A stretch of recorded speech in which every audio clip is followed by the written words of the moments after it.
नालासोपाऱ्यात ठाकरेंच्या माजी नगरसेवकाला अटक करण्यात आली आहे। स्वप्नील बांदेकरसह तिघांना 10 कोटींच्या खंडणी प्रकरणी अटक करण्यात आली आहे। बांधकाम व्यावसायिकाला खंडणी मागितल्याचा आरोप आहे।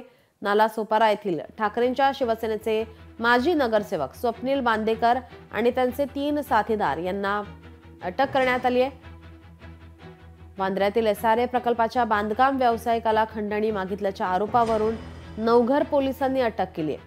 वसई विरार पोलिसांनी बिल्डर आकाश पवन गुप्ता यांच्या तक्रारीनंतर मीरा रोडवरील एका हॉटेलमध्ये सापळा रचून ही कारवाई करण्यात आली आहे। 10 कोटींच्या खंडणी प्रकरणी अटक करण्यात आली आहे। नालासोपारा येथील ठाकरेंच्या शिवसेनेचे माजी नगरसेवक स्वप्नील बांदेकर यांच्यासह त्यांचे 3 साथीदारांना अटक करण्यात आलेली आहे। वांद्र्यातील एसआरए प्रकल्पाच्या बांधकाम व्यावसायिकाला खंडणी मागितल्याच्या आरोपावरून अटक करण्यात आली आहे। आपले प्रतिनिधी संदीप गायकवाड आपल्यासोबत फोन लाईन वरून जोडलेत। संदीप, काय अधिकची माहिती? नीलम, बरोबर आहे। उबाटा गटाचे माजी नगरसेवक स्वप्नील बांदेकर हे नालासोपाऱ्यातील आहेत।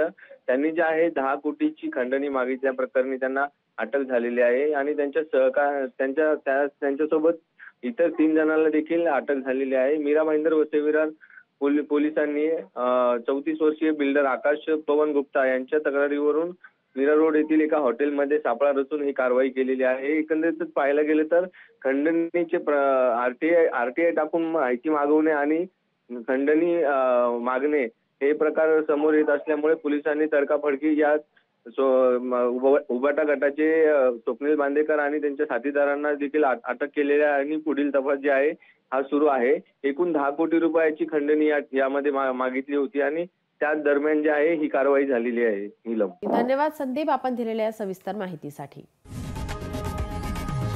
लोकशाही मराठी ऐका, पहा, जागरूक रहा।